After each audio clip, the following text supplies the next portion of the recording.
Well, it's time to get our new FM24 save, the Firefighter, underway formally today. We did a full introduction to the series, the aims, the rules, and what you can expect from these videos last week. That is up in the eye above if you've missed it, so check it out before going any further. But today, we are going to go on a job hunt, make our first move into the managerial world, and our first job as a firefighter, as we hope to become a survival specialist. Welcome along to part one of the Firefighter. Let's go and get straight over to the job centre and see what pops up during the season.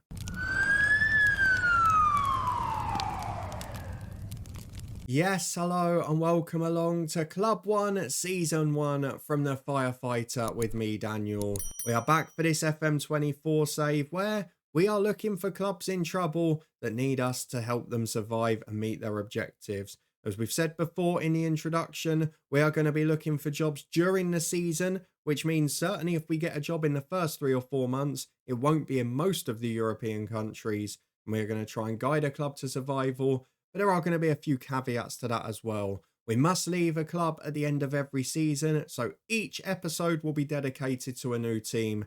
And of course, in this one, you're going to get the bonus of seeing a double job hunt, because as well as looking for our first job here, when we finished off with Club 1, either with success or failure, we will then look for Job 2, so you know who we're going to be managing next weekend. If you're looking forward to all of that and like the idea of this series, then please do put a thumbs up on the video. It's a feature-length special as we go in to a first club, but who is it going to be? There are lots of jobs available at the moment. I have picked, as usual, the worst possible reputation. We have got no managerial experience, no international experience, and no coaching badges. We are the worst of the worst, and I've even made my adaptability one, just to make sure that I don't get any advantage when we move to another nation. So we're going to go through the job hunt, we're going to holiday, we're going to apply for all jobs that come up, and if there are any relevant ones or any ones that are realistic, we're going to take them.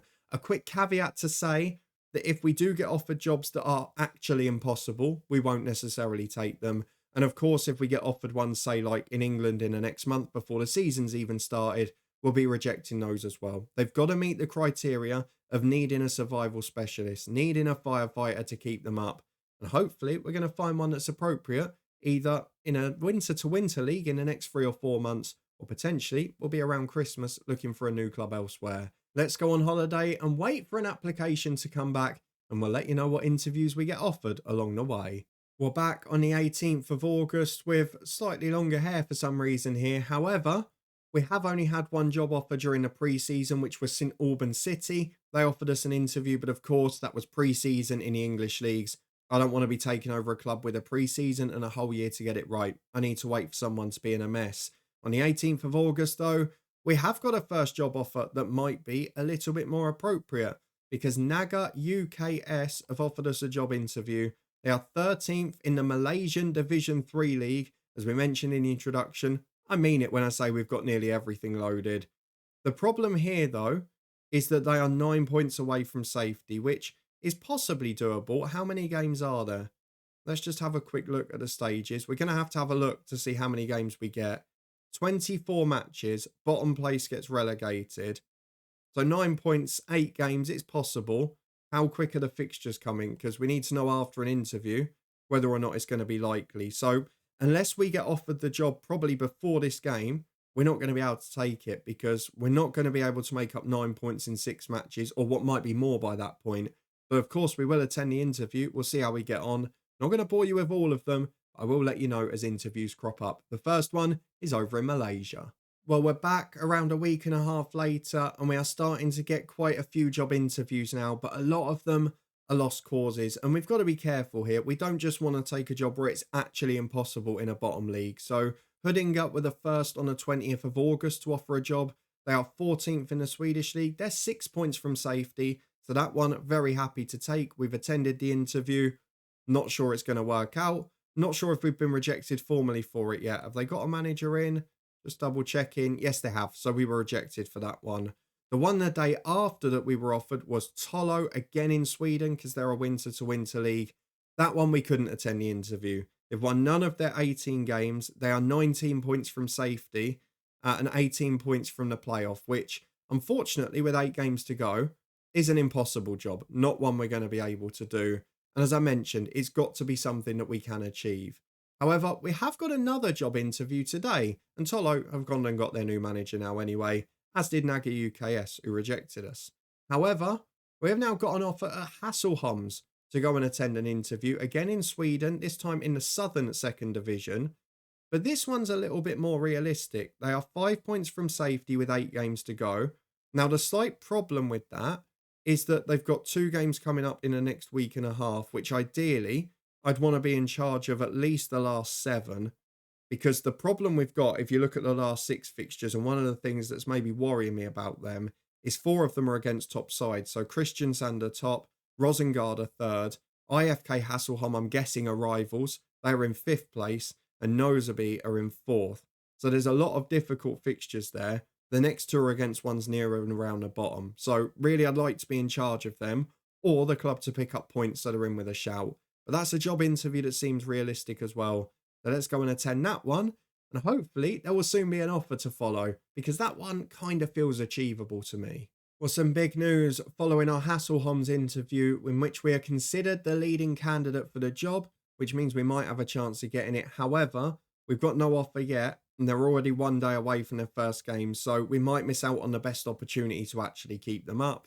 We've also now got a job interview from BFC.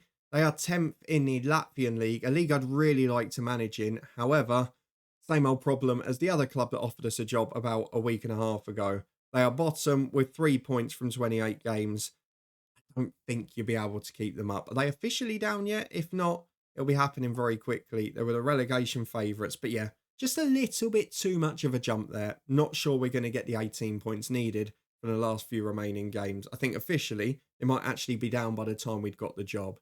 So another interview that we're not able to attend because it's not a realistic job chance. But Hassleholms might be the one with a leading candidate. But will that translate into a job offer? We return just over a week later and we have our first job offer of the save. Now, there are a few things that are attracting me to Hassleholms IF and a few things that are putting me off. Let's start with the factor that is a concern to me. They have played both of the 2 games that we would have targeted, and they've only picked up 2 draws. So now they go into 6 very difficult games with a big lot to make up. They are 7 points from the dotted line, and the 2 sides closest to them are the 2 that have just played. And even that's to only make a playoff. So I feel like it's a very difficult and a very unlikely task now, but probably one I can't turn down because it is realistic. And a good thing, I guess, with it being September and being a winter to winter league is the season's over at the end of October. So if we do fail here, we'll probably be able to pick up another job in November, December. Again, it'll be at a terrible level, but one that finishes in a summer to summer league where we might even get a transfer window. So I kind of see this as a bit of a free swing.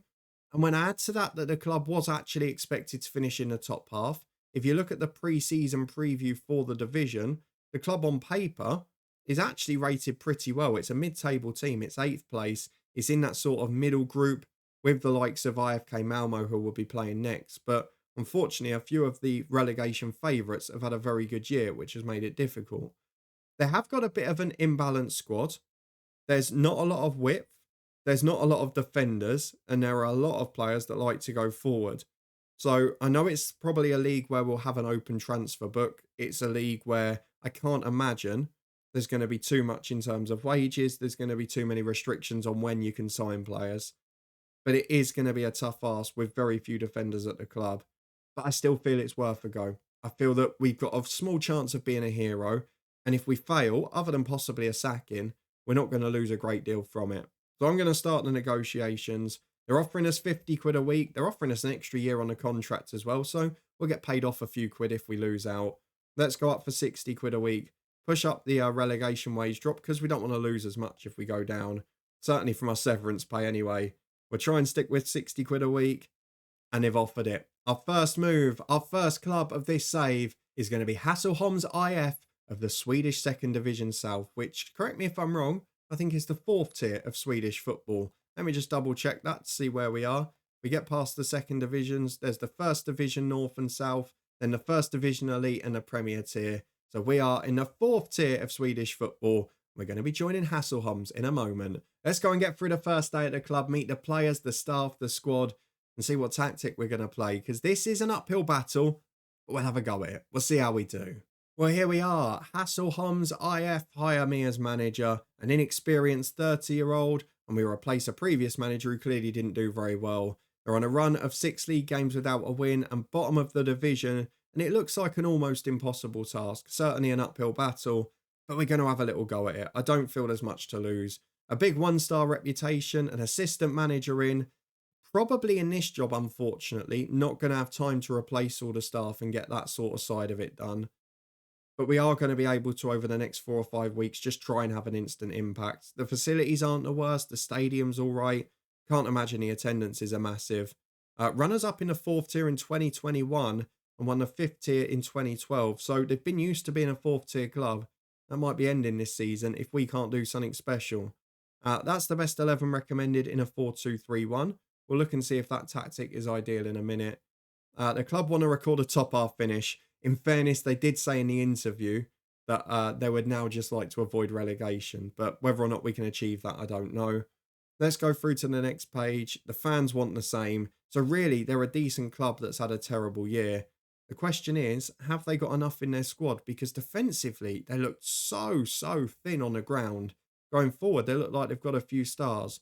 We'll worry about the tactic in a minute, but let's look at the staff and the squad that we're going to inherit. We'll start on the staff in front. No recruitment team, no medical team. That's always helpful, isn't it? And actually more coaches than we're permitted to have, so can't do a great deal on that front. If we have a look at the coaches that are already in, there's an under-19 manager who's exceptional working with youngsters, good mentally, terrible from a tactical point of view. We briefly looked at the assistant manager, who again is great working with youngsters, good given the average age of the squad. Head of youth development, much the similar story. Goalkeeping coach, to be fair, isn't that bad for this level of football. I would expect 8s and 9s to be a very good coach at this standard.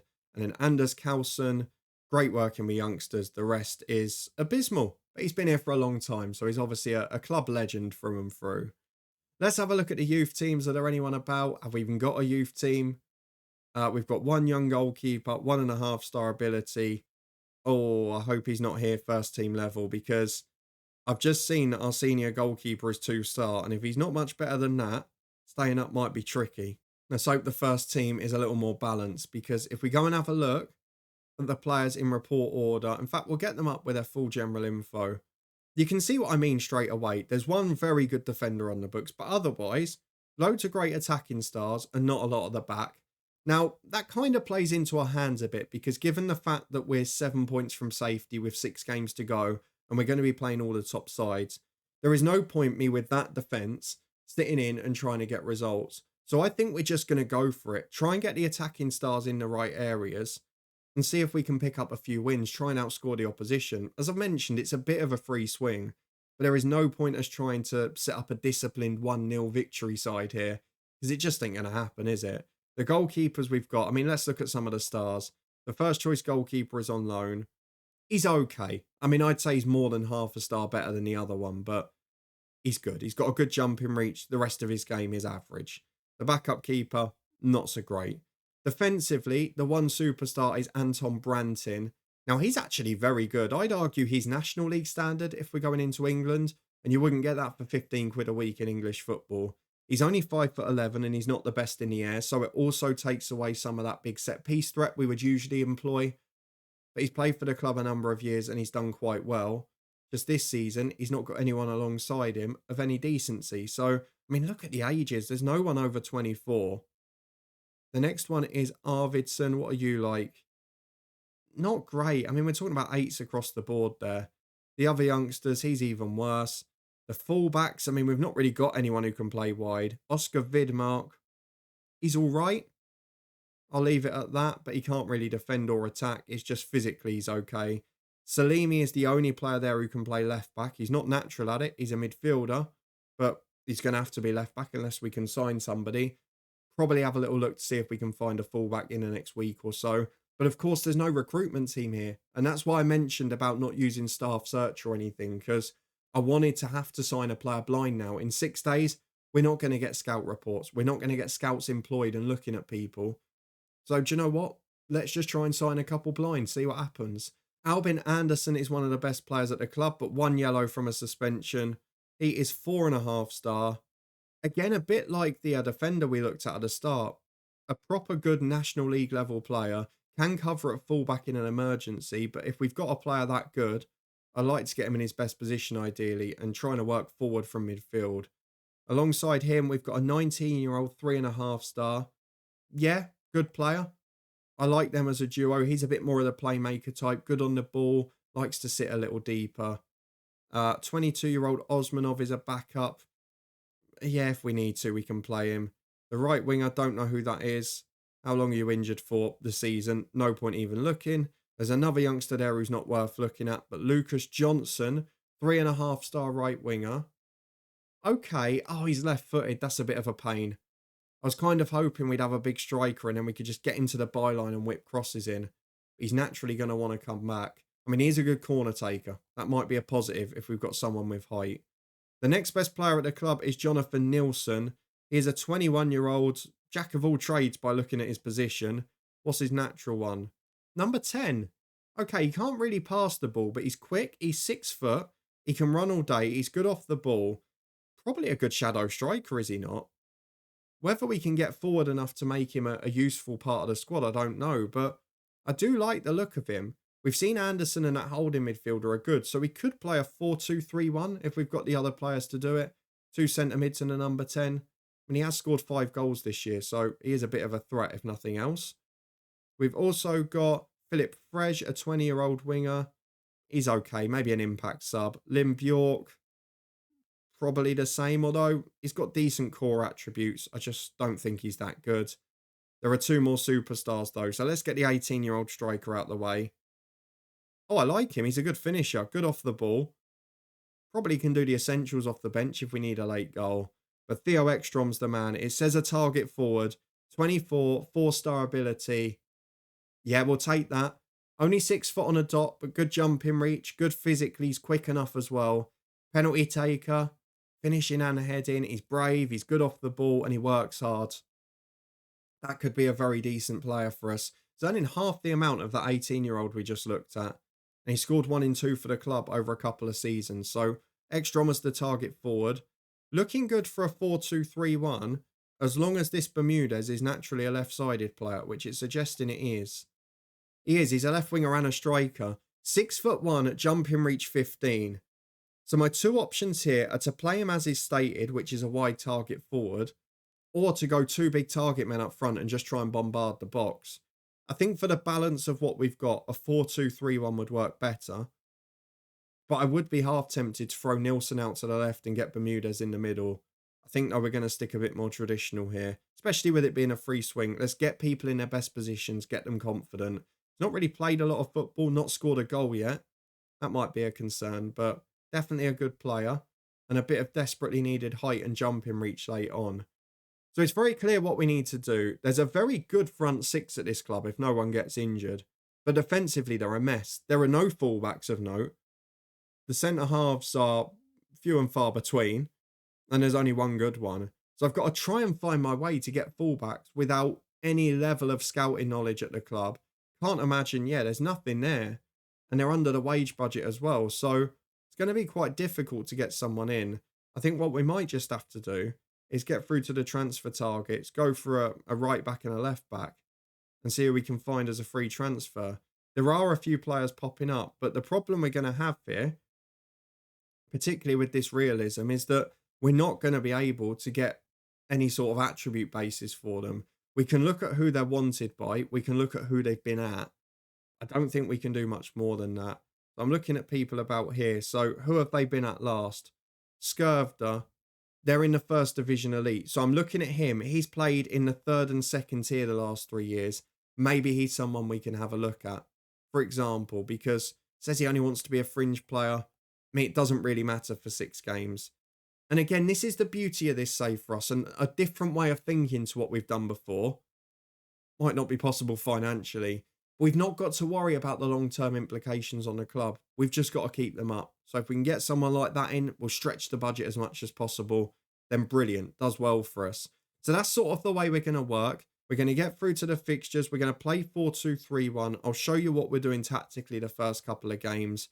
And hopefully we can pick up some results. Before we get to the review at the end of the season, I will pop up at any crucial points, any games that could end up being decisive. And as I mentioned, while we're not going to show a great deal of match action in these saves, if we do get to a final day decider or something, of course you'll see it on camera. Let's see if we've still got it to play for when we get to the derby. That's going to be the big one for us. Back in a moment with any updates. Hopefully, some good news and a first victory in 7 for the club.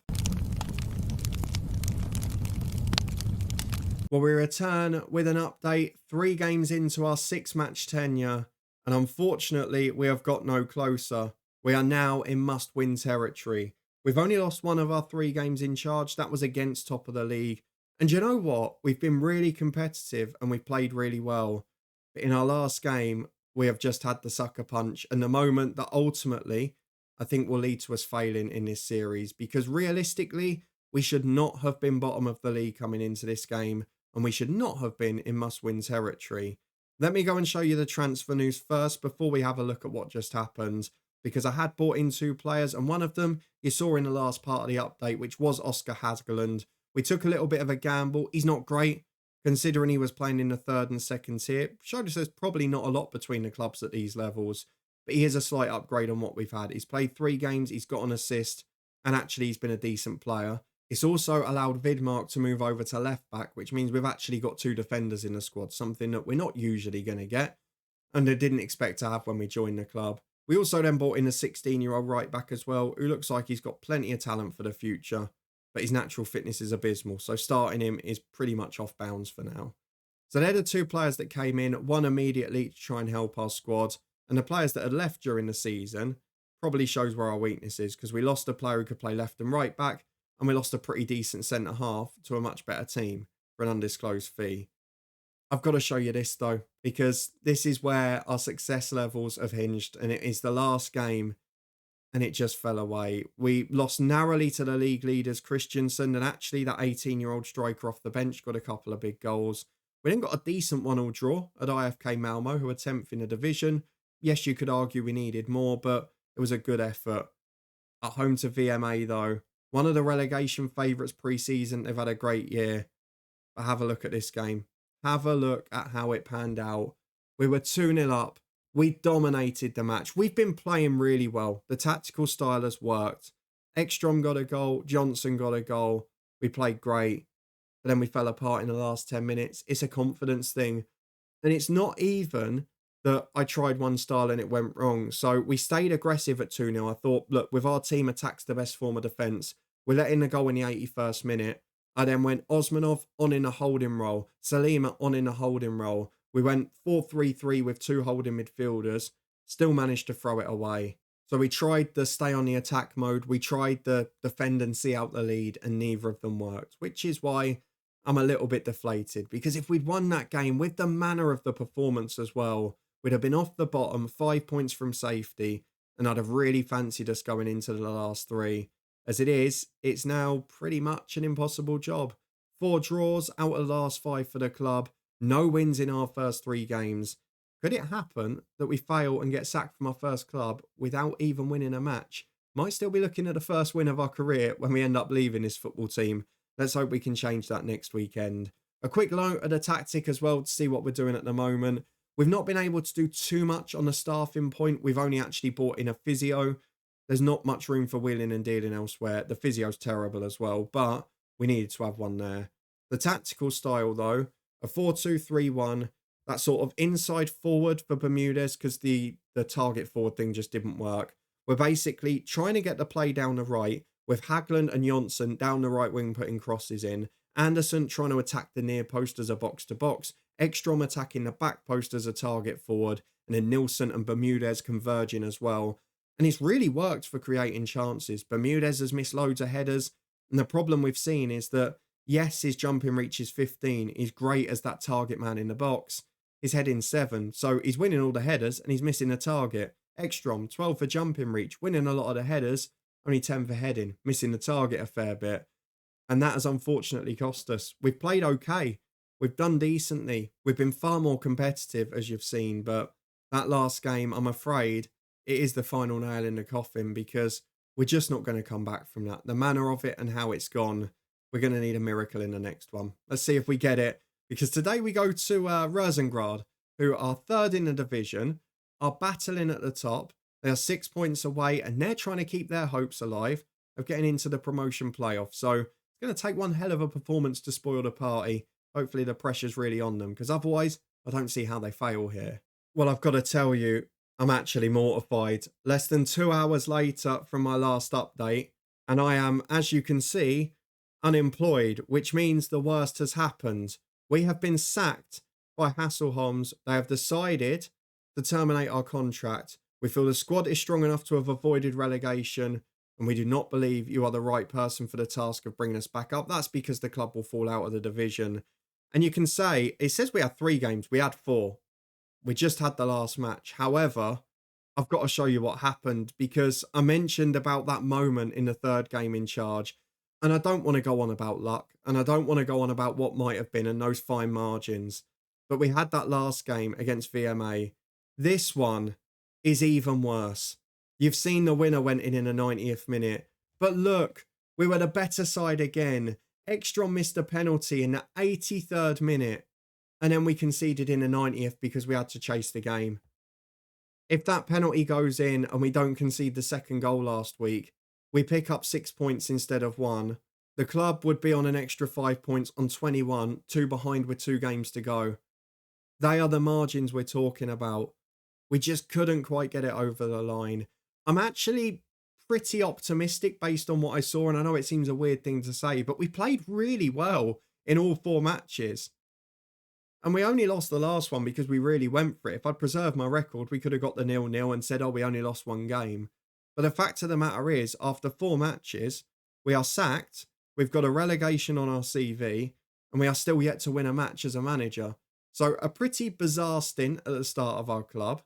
4 matches played, 2 draws, 2 defeats, 5 goals scored, 7 against, and a 0% win rate. Will that affect our record moving forward? I don't know. Should it? I don't know. I don't think so. I think we did really well. It was a bit of a free swing. But unfortunately, our first managerial stint, rather hilariously, has lasted 4 games and without yielding a victory.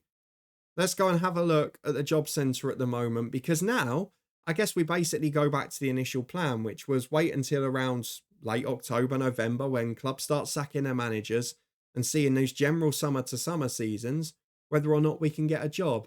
I'll let you know all the interviews we get along the way. This will be the only episode where I'd imagine the club stint will be as short as it is, but it'll also be the only one where we have 2 job hunts, because obviously I don't want you to go through all of this at the start of the next episode when you already know from the title who we're going to be managing. So we're going to do our job hunt at the end of every episode. You'll be able to see who the next club's going to be, and then next Sunday we'll take charge of them. So let's see which opportunities come our way now.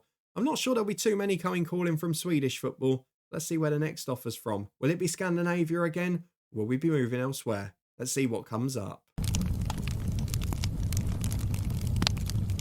Well, some good news from just, 2.5 weeks later. I've actually reached the start of November now, but I wanted to just show you and document all of the job interviews we've been offered, because over the course of the last 2 weeks of October, it seems that our little free swing in Sweden has not cost us any reputation. We have got an opportunity to get jobs in summer to summer leagues now, but that is leading to some problems with other job offers, because we're getting some from leagues that are winter to winter where the season's just finishing. And of course, we're not going to be able to take them. So you can see today we've had our first job interview mid-season from English football. St Albans offered us one at the start, but again, that was pre-season. Alfreton are 23rd in the National League North.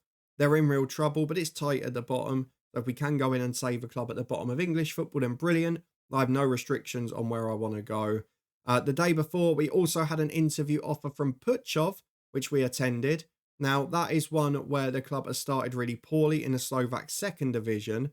But this one's quite an interesting one, because they're actually a club who were expected to be competing for promotion, but they found themselves in a relegation battle. So it could be an interesting one to take on in, again, a league I've never managed in, the Slovak 2nd division, to see if we can get them up to where they should be, or at least a respectable season away from any danger. So they're the two that came up first after we lost our job. Let me show you the rest from the week and a half after. I've excluded a couple where we've been offered jobs at clubs where the season's just finished, or ones where, again, it's impossible. But there are lots of good jobs popping up at the minute, and lots that could be a candidate for Club 2 next week. So as you can see, around the end of October, a few more jobs popping up. Chelmsford offered us an interview. They're 22nd in the National League South. Not adrift like the bottom two, but definitely in a world of trouble, and a mile away from where they wanted to be near the top of the league. Doesn't look like St Albans are suffering from us turning them down. If we keep going through again, Dartford, another club in the south, offering us a job interview. They've actually moved up to 18th now. But I will give you one quick spoiler for all of those clubs. All turned us down. So while we're getting a lot of interview opportunities, despite our stint in Sweden, our 4-game stint, which I was hoping would be a bit better, we have managed to get turned down for most of them. So maybe it's not going to be quite as easy to get a job as we thought. We have had another interview offer today, though, and this one comes from outside of England. It is Persija in the Indonesian League One, but they fall into a category that I would really like to manage. They're a side that are in the relegation zone on goal difference in the Indonesian League One. I presume, is that the top tier? I don't know. Let's have a look at the stages and see how many go down and how many games there are. So, there are 34. Oh no, it must be the top tier. There are 34 games, so it's only halfway through the season. The bottom 3 all go down. So that could be a really good fun job. Not sure what the wages and that are like over in there. Oh, some big earners, some players from abroad. Some age on some of these players. 41, 35, 36. Oh, this is an interesting job. I wonder if we'll get the opportunity. We'll attend the interview there. I'm sure there'll be more to come. The interviews are flying in thick and fast. I just can't wait to see which one we get. I'm kind of hoping it'll be one from outside of England, but I'm not going to complain either way, because there are going to be lots of opportunities for me here by the looks of it to manage in leagues I've never seen before. Well, a week later, and a fair few more interviews, and a few jobs we've been turned down for. I'll give you a couple of examples of them. But the next club in are Lyseng, who are in Denmark, in I think the 4th tier of Danish football, and they are bottom of the league by 2 points, 3 to 10th place. So let's have a look at what the rules are of this division. So it's a 6-6 split midway through the season after 22 games, which was how many away? 7 games away. And then after that, I presume they play another 10 each, home and away. But how many go down? Oh, 3 go down. Right, okay. So actually, it doesn't matter that they're 3 points off 10th. They're 7 points off 9th, which is going to be the objective. But I guess the benefit of the last 10 games there is that you'll be playing teams in the bottom half. So it might make things a little bit easier. So that could be an interesting one, actually. I've managed in Danish football before, as you know. We did a brief stint at the very top in the head coach or the coach's head this year. And we obviously had one a few years ago with Viborg, which was great fun. But that job looks quite appealing to me just because of the circumstances with the league split. We've had an interview there.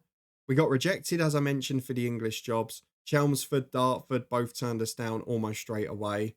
But then over the next couple of days, more interview offers have come along. Västra Frölunda have offered a job interview. Unfortunately, though, that's at the end of a Swedish season. They stayed up. They were going to be in the bottom tier again. We're not doing pre-seasons and that. We want a club that needs saving, not one that's already secure. The next day is probably the funniest offer for long-term viewers of this channel, because our next interview offer was Peterborough Sports, the scene of our disaster in, was it FM22? Where we went to the club, met the objectives, and then got sacked anyway. We basically did a firefighting job for them in that series under the director of football. We brought in Big Carl Hudlin to save the day. Not going to be the case here. We attended Peterborough Sports for a job interview. They're in the relegation zone in the National League North. But as you can see, alongside another club that we got interviewed at before, Alfreton, it's all very close. I'm sure they'll be able to be all right. But Peterborough Sports, the latest interview. However, from the job interviews I've shown you over the last 2 weeks, we do now have our first job offer and our second club that we will be managing in this series. So you're going to find out who we're going to be managing next week at the start of episode 2. Let's see who it's going to be. Are you ready? Through to the inbox we go. Lyseng from the Danish 4th tier have approached us. A wage budget, a whopping wage budget of £25 a week, which is much lower than what we had in Sweden. A transfer budget of nothing and a wage of £8 a week. think I might need to go and get another job out in Denmark as well. A 1-year deal, avoid relegation is the job remit. I didn't actually look, did I, to see what their expectations were pre-season. Were they a club expected to be down there? Yes, they were. They were the third favourites for relegation. They are expected to be one of the 3 that go down. Are we going to be able to help them avoid it? That's going to be the big question. The club is semi-professional. It is a 1.5-star reputation, so a slightly bigger club on paper. But that is going to be Club 2 and episode 2 of this series.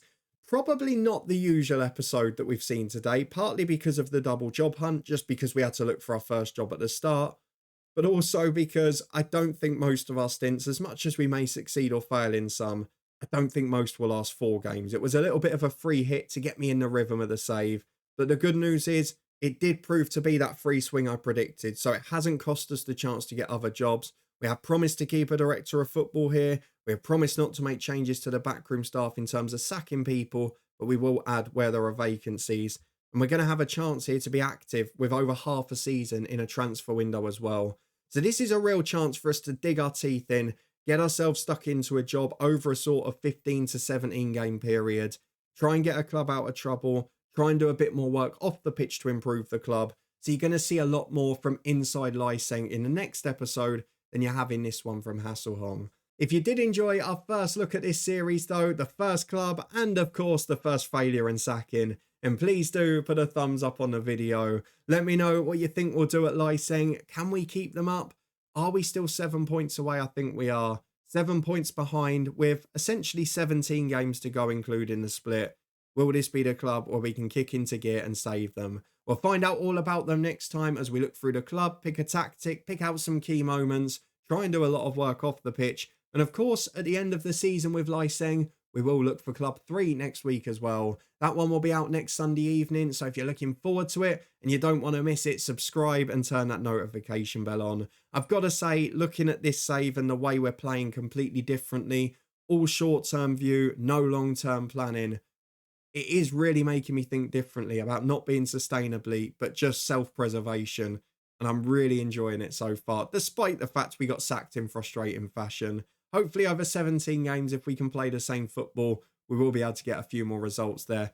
Fingers crossed they've got half a defence at least. Before we come back for that one next week, another feature-length special at Club 2. We will be back on the Twitch channel throughout the week. You can find the schedule over on the social medias and Discord, and a link to the channel up in the eye above. There's also a schedule there. We've also got the football podcast. It's a 3-game week in the EFL Championship, and we will have predictions for all of them. You can find that playlist up in the eye above, and we're also going to be at loads of FA Cup games next weekend, so make sure you come and check out that channel too. But thank you very much for watching. If you're new along, check out all the other playlists up in the eye above, and I'll see you back here in a week's time as we move on to episode 2 and Club 2, which will be Lyseng from Denmark's 4th tier.